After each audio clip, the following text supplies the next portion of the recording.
Começa em março, faltando pouco tempo, portanto, a edição 2025 da prova de avaliação de desempenho da raça Nelore do programa Embrapa GenePlus. Animais de todas as regiões do país são esperados para a prova, que já tem 9 anos de realização no Centro Nacional de Pesquisa em Gado de Corte, em Campo Grande, a capital de Mato Grosso do Sul. E nós recebemos aqui, com muita satisfação, o coordenador da prova, pesquisador da Embrapa GenePlus, Dr. Gilberto Menezes. Vamos conversar com ele. João Pedro também participa da nossa conversa. Tudo bem, doutor Gilberto? Tudo bem, Zaidan. Prazer te receber aqui mais uma vez. Muito obrigado mais uma vez por estar dando essa oportunidade da gente estar num programa tão importante como o seu. Uma satisfação. Boa tarde a todos que estão nos acompanhando. Boa tarde, doutor João. Muito feliz de estar mais uma vez aqui. Quantos animais devem participar agora, deste ano? Zaidan, nossa expectativa é coisa de 150 machos, tourinhos, jovens, com idade média aí de 18 a 21 meses de idade. Algo em torno aí de 100, 110 animais de criadores parceiros do programa Embrapa GenePlus e uns 30, 40 animais do próprio rebanho Nelore da Embrapa Gado de Corte. Já foram cerca de 1.200 tourinhos avaliados nesses 9 anos, né? Exatamente. Como é que fica a expectativa para esse ano? A expectativa é muito boa. Felizmente, nesses 9 anos, a gente veio mostrando um trabalho bem interessante, com a parceria dos criadores, que são os protagonistas desse processo, que enviam seus animais, que investem nas diárias em manter esses animais nessas provas, para coleta de fenótipos diferenciados. E esses animais, depois de avaliados, acabam sendo comercializados e entrando no mercado da carne bovina, seja indo para centrais de inseminação artificial, que aí vão ter o sêmen distribuído, ou em leilões de touros, ou sendo usado dentro das fazendas.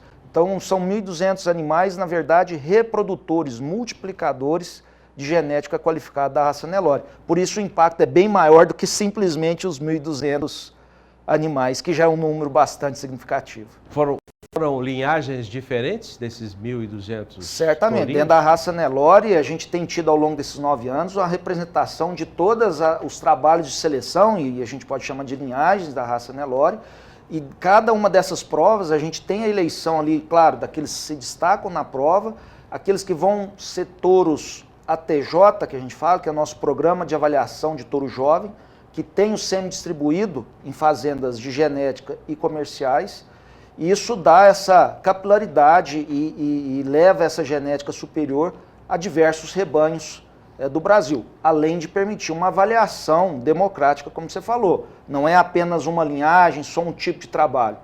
A gente tem criadores que trabalham, estava falando com o Sr. João aqui, em sistema de ILP, de integração, como também aqueles que trabalham num sistema mais extensivo, uma produção mais a pasto. Todos esses estão participando conosco, avaliando seus animais. Gilberto, hoje nós estamos mudando no Brasil a terminação do bovino. Sim. Hoje nós falamos em alguma coisa de 7 milhões de animais terminados em confinamento e sem contar aqueles que são terminados em pastagem, porém com suplementação no coxo. Sim. Essa variável, ganho de peso, quilos de matéria seca por ganho de peso, está sendo avaliada nesses projetos? Exatamente, esse é o mote dessa prova de avaliação de desempenho, doutor João. A gente vem fazendo a idealização de ter essa prova na Embrapa Gado de Corte desde 2016, foi uma forma da gente conseguir medir o que cada animal desses consome e o quanto que ele ganha de peso.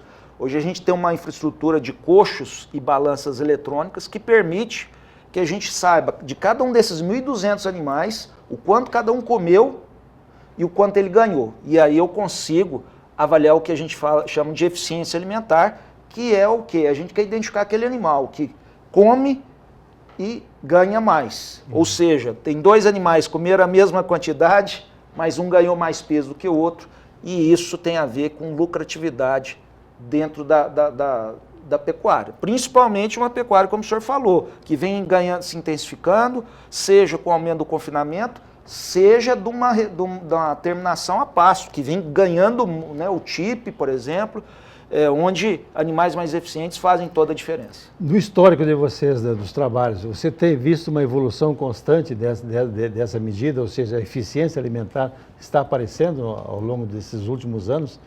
Você comparar com... Quantos anos nós estamos fazendo? 9 anos. 9 anos. Há 9 anos atrás era tanto a conversão de matéria seca em quilo vivo e hoje... Doutor João, parece que nunca se deu tanto valor para a eficiência alimentar quanto agora. Né? Essa é uma questão que eu até gostaria de poder responder assim, não, temos visto essa evolução. Mas em termos de melhoramento genético de gado de corte, 9 anos é muito pouco. E como vocês mesmos já colocaram, a gente está agora tendo condições de avaliar esses animais e começar a fazer a seleção daqueles touros que têm uma genética mais favorável para a eficiência.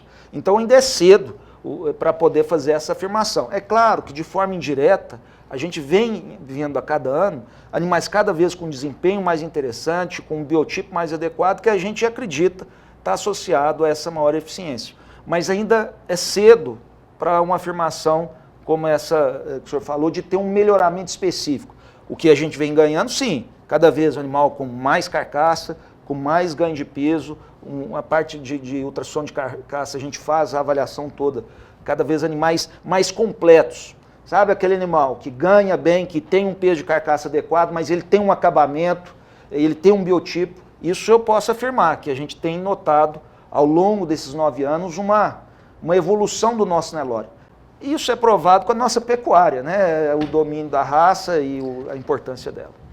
Outro dia nós conversamos aqui com o Ricardo Abreu, que você conhece, sim, sim, que é gerente de fomento do PMGZ, da ABCZ. A ABCZ que tem um estudo que fala, o João me lembra os números básicos dessa pesquisa da ABCZ. Acho que era 50 mil bois de... Quantos por cento da vacada brasileira que é acasalada com boi de boiada, que é um boi que não tem avaliação como vocês vão começar a fazer. Então a pergunta é, qual a contribuição de provas como essa, o GP-PAD da Embrapa, a contribuição que essas provas podem dar para a pecuária brasileira? Zaidan, excelente a sua pergunta e a oportunidade de falar disso é perfeita também. O principal foco, permitir essa avaliação desses animais para características que estão cada vez mais alinhadas ao que o nosso mercado está exigindo. Não basta apenas ser um animal que ganha peso, simplesmente. Ele tem que ter uma carcaça adequada para atingir e se adequar aos mercados que a gente está buscando. Ele precisa fazer isso num tempo mais curto, porque também é uma exigência. China aí a gente estava falando, né, Sr. João? Isso é uma exigência clara. Claro, precisa do tamanho, mas precisa ser eficiente. E essa prova, uma prova como essa, e graças a Deus nós temos outras no Brasil e fomentos nessa linha, serve para que a gente consiga avaliar e a partir dessa avaliação identificar os animais, os touros que vão passar essa genética superior e ela poder ser distribuída para os criadores do nosso país. Agora, o que o Ricardo falou, na minha opinião, é o maior problema hoje em termos de genética dentro da pecuária nacional. Se a gente conseguisse resolver esse problema aí que o Ricardo disse, de acabou o touro de baixo padrão genético, de baixo valor genético na pecuária, somente isso, poderíamos estabilizar, parar agora os programas de melhoramento. Só distribuir essa genética num nível mais elevado, isso teria um impacto absurdo. Obviamente, trazendo nutrição, manejo, mas isso é um calcanhar nós aqui que precisamos melhorar, e essa prova é para isso, é para fomentar. E outra coisa, Ana, me permita, a prova, além dessa avaliação, na hora que nós estamos aqui discutindo de avaliar os animais, de buscar um animal de maior qualidade, ela serve muito para isso, porque permite essa divulgação, essa troca de experiência entre todos os envolvidos na cadeia, e aí o boi ponta de boiada vai perdendo a sua relevância. Eu sei que o trabalho da Embrapa, de outros centros de pesquisa também, é um trabalho muito importante, embora a gente saiba que é um trabalho de qualidade, mas infelizmente não é de quantidade, porque a demanda por esses tourinhos melhoradores é muito grande. Eu acho que vocês, pesquisadores, não vão dar conta assim rapidamente para suprir essa demanda que o Brasil tem de touros aprovados, né? E esses animais que chegam, 100 e poucos, não sei quanto, 140, você disse, serão novidade para vocês. Não são vocês que escolhem os reprodutores. O criador é que acha que o touro dele é bom e escreve para vocês avaliarem. Ou seja, é um trabalho minucioso mesmo. Exatamente.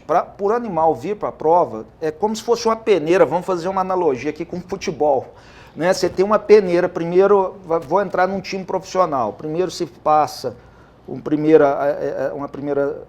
primeiro filtro, então é dentro das fazendas. Obviamente quem vem para a prova são animais que já dentro lá da desmame do sobriano se destacaram e os criadores junto com o seu técnico falaram, opa, esse aqui é um animal interessante. E aí ele vem, participa da prova, onde outros aspectos são avaliados, e aí é o outro, mais uma peneira, até aqueles que se destacam, e aí sim vão para centrais, e a inseminação artificial, aí ela nos ajuda muito, né, Zaidan, nessa questão de disseminação do material genético desses animais. Agora, você pontuou bem, quando eu falo que o maior problema do Brasil, essa questão da genética, do uso do touro de ponta de boiada, obviamente isso não é resolvido com a pesquisa. Isso é um problema de Estado. Isso demanda ações políticas públicas e da iniciativa privada de fomento. Como a ABCZ é um caso que muito fomenta esse trabalho de disseminação da importância de animais melhoradores. Uma curiosidade agora, não é? A importação do legendário Carvad, ele provocou uma mudança na pecuária brasileira. Sim. Hoje ainda na Índia teria condições de buscar alguns ou animais que pudessem ajudar ainda na evolução da nossa pecuária ou não? Doutor João, antes de responder, eu vou dizer o seguinte, eu nunca tive a oportunidade de ir na Índia e conhecer o rebanho deles, mas pessoas que já foram e o que a gente sabe é que eles estão bem distantes do que o Brasil fez em termos de melhoramento genético. Então vamos exportar para o material. Então, pelo conhecimento que a gente tem, que eu tenho, a resposta para o senhor seria não. Na verdade, nós tivemos essa graça de ter esses animais vindo para cá e tivemos grandes criadores, grandes técnicos que fizeram ao longo das últimas décadas um trabalho extraordinário e hoje, na minha humilde opinião, nós somos exportadores, inclusive para a Índia. Poderia haver algum interesse em algum material diferenciado em termos de ampliação, a abertura de sangue, igual a gente fala? Não sei. Do ponto de vista de produtividade, de eficiência, eu não acredito. E esse é um problema, que nós estamos ficando cada vez mais distantes, então a gente ir lá hoje na Índia é como que voltar. Então, na minha opinião, hoje nós temos tranquilidade com as nossas linhagens, com os trabalhos dos nossos criadores, de fazer um trabalho tranquilo e seguir nossa vida. Você vê hoje, por exemplo, a precocidade do zebu. O zebu se comparava com os gados europeus, ele era um animal tardio. Tá? Hoje nós temos, aqui na semana passada, teve leilão de animais com um pouco mais de 12 meses, já com feto no ventre. Então, a precocidade, eu acho que esse foi um dos itens que muito se desenvolveu nessa raça, né? Com certeza, né? Assim, nós temos que entender que o zebu chegou no Brasil sem um processo de seleção para a produção, né? Na Índia ele não tinha essa pegada. E aqui os nossos criadores inseriram essa lógica de, olha, tudo bem, eu preciso de um animal que me produza carne, que sobreviva, o grande trunfo do Nelore, né, nessas condições nossas, e ao longo do tempo fomos agregando esses fatores, produtividade, precocidade e fertilidade. E hoje, como eu falei, não temos nada a dever às grandes raças usadas na produção de carne bovina no mundo. Se pegarmos o nosso Nelore e desafiá-lo, você vai ter animais produzindo sêmen já com fertilidade com 10, 12 meses, fêmeas já produzindo ossos viáveis com 7, 8 meses, já é uma realidade hoje, né? Além de animais de alto desempenho e produtividade. Como é que estão hoje, está o desenvolvimento das DEPs? Nós falamos de eficiência alimentar. Nós temos DEPs confiáveis para eficiência alimentar nos touros disponíveis hoje no Brasil? Olha, Zaidan, temos. A resposta é temos, sim. Hoje já DEPs, não só o GenePlus, mas outros programas já oferecem essa ferramenta, essa tecnologia para os criadores poderem tomar decisão, né? Ou seja, comprar sêmen ou comprar touro com base numa avaliação genética para eficiência alimentar. Agora, DEP, avaliação genética, ela é absolutamente dependente dos dados gerados nas fazendas ou nas provas. como a coleta de dados ligados à eficiência alimentar ela é recente, os bancos de dados de todos os programas ainda é limitado. Então, comparado, por exemplo, com DEPs para peso, para carcaça, a gente ainda tem uma menor confiança nessas DEPs de forma geral. Não adianta. Menor. Apesar de serem pesquisadas há mais tempo. Você do tem, que a eficiência. não, você tem as de eficiência têm menor confiança do que as de peso e de carcaça, sim, que você tem bancos de dados as mais muito atuais, maiores. as mais recentes. Você tem menos confiança. Menos confiança. Menos confiança, menos robustez. Por quê? Simplesmente que o banco de dados é menor, menos animais avaliados. E essa prova, como outras, fomentam justamente o enriquecimento desse banco para que a gente tenha cada vez mais DEPs melhores para subsidiar a tomada de decisão dos criadores. Que no final das contas é isso que importa. E não é o selecionador, viu, Zé? Isso eu gosto sempre de falar, do produtor de bezerro, que vai virar o boi, porque é esse que realmente a gente tem que atender.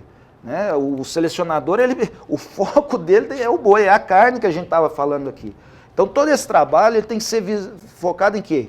Na nossa cadeia produtiva. Como o Brasil vai vender mais carne, como vai alimentar a nossa população e como nós podemos ganhar mais vendendo, seja vivo, como a gente acabou de falar, morto, ou a própria genética, via sêmen, embriões, que é um mercado muito promissor para nós também, que acho que a gente pode explorar mais. A avaliação genômica ajuda um pouco a absolutamente resolver esse problema? A genômica, a informação que está contida no DNA dos animais, que desde 2018, dentro do GenePlus, junto com a BCZ, a gente insere no processo das DEPs, né, de chegar às DEPs, ele ajuda muito, principalmente essas características que a gente tem menos dados coletados, que é o caso da eficiência alimentar. Não é por acaso que todos esses animais que são avaliados, no início da prova, é coletado a amostra biológica e são genotipados. Tá? Por quê? Para que possa melhorar essa acurácia da DEP dele para essa característica. Isso aí sempre gosto de fazer menção ao nosso saudoso colega Luiz Otávio, a idealização dessa prova, que a infraestrutura que nós temos na Embrapa Gado de Corte, ela foi pensada na dobradinha, genômica, eficiência alimentar. Porque ele sabia, e a gente sabia, né, claro, que não vou conseguir coletar em larga escala a eficiência alimentar. Não é todo mundo que tem aquela infraestrutura. Então a genômica vai potencializar. Desde o início, esse foi o nosso foco, então a sua pergunta é sim, e não só para a eficiência alimentar, para precocidade, outras carcaça, né? Muito importante. Na prova vocês não usam a genômica? Não para o resultado da prova. Ali, no final da prova tem um ranqueamento que não é usado a genômica, mas para a avaliação genética que vem pós a prova, a gente já tem o animal genotipado e é usado sim para gerar as DEPs. Quer dizer, que vocês saberão aqueles que forem...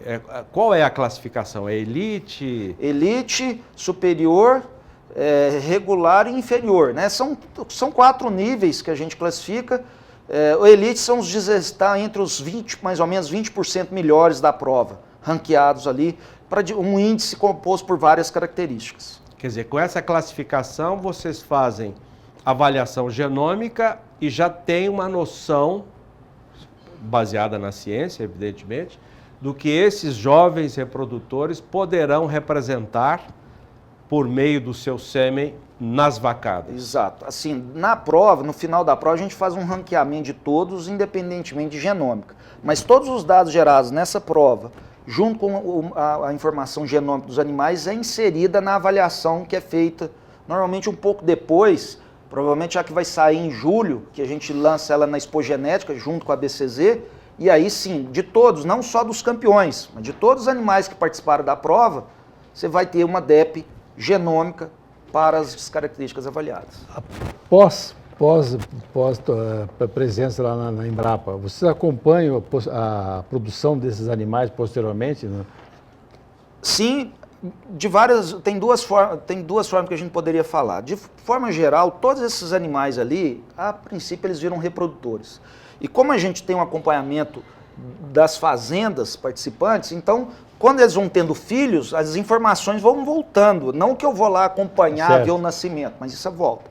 Só que os animais de destaque, que entram no que eu já chamei aqui do elite. ATJ, e ficam elite, depois de ser classificado como elite, ainda passa por mais uma peneira, que é a equipe técnica do programa, faz uma avaliação aí olhando outros aspectos, funcional, biotipo, se o animal tem até de genealogia, para ver se é uma genealogia que vai se encaixar bem.